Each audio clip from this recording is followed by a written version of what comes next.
بابا جان کی نصیحت۔ احسن کے امتحان ختم ہو گئے تھے اور اس کے ابو اسے اپنے دوست کے گھر لے گئے۔ وہاں احسن نے ان لوگوں کی چیزوں کو چھیڑنا شروع کر دیا تھا۔ محمود انکل، یہ گھر تو بہت خوبصورت ہے، یہ آپ نے کہاں سے لیا ہے؟ احسن نے شیشے کا بنا ہوا چھوٹا سا گھر اٹھانے کے بعد کہا۔ بیٹا، جب میں اٹلی گیا تھا تب میں وہاں سے یہ لے کر آیا تھا۔ محمود صاحب نے احسن کی بات کا جواب دیتے ہوئے کہا۔ کچھ دیر بعد احسن نے گھر میز پر رکھ دیا تھا اور پھر اس کا دھیان دوسری چیزوں کی جانب چلا گیا۔ یہ گلدان بھی بہت حسین ہے۔ احسن نے شیشے کا گھر میز پر رکھنے کے بعد گلدان اٹھا لیا۔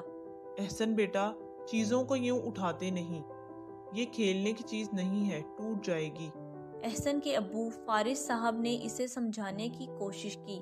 بابا جان، یہ مجھے بہت اچھا لگا ہے، تھوڑی دیر بعد اسے اس کی جگہ پر رکھ دوں گا۔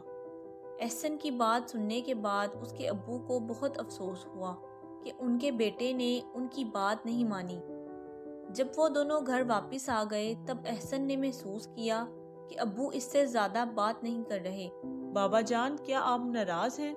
احسن نے پریشانی کا اظہار کرتے ہوئے کہا۔ بیٹا، جب کسی کے گھر جاتے ہیں تو ان لوگوں کی چیزوں کو اٹھا کر دیکھنا اچھی بات نہیں ہوتی۔ سب یہی کہیں گے کہ احسن اچھا بچہ نہیں ہے، بہت شرارتی ہے۔ آپ کو میں نے ایسا کرنے سے منع بھی کیا، لیکن آپ نے میرا کہا نہیں مانا۔ مجھے اس بات کا بے حد افسوس ہوا ہے۔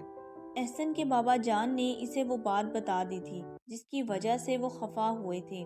بابا جان، آپ ٹھیک کہہ رہے ہیں، اس کے بارے میں تو میں نے سوچا ہی نہیں تھا۔ آپ نے مجھے بہت پیاری بات بتائی ہے، پھر کبھی آپ کو شکایت کا موقع نہیں ملے گا۔ احسن نے جو کہا تھا وہ کر کے بھی دکھایا۔ اس کے بعد وہ جب بھی اپنے بابا جان کے ساتھ کسی کے گھر جاتا تو دوسروں کی چیزوں کو بس دور سے ہی دیکھ لیتا۔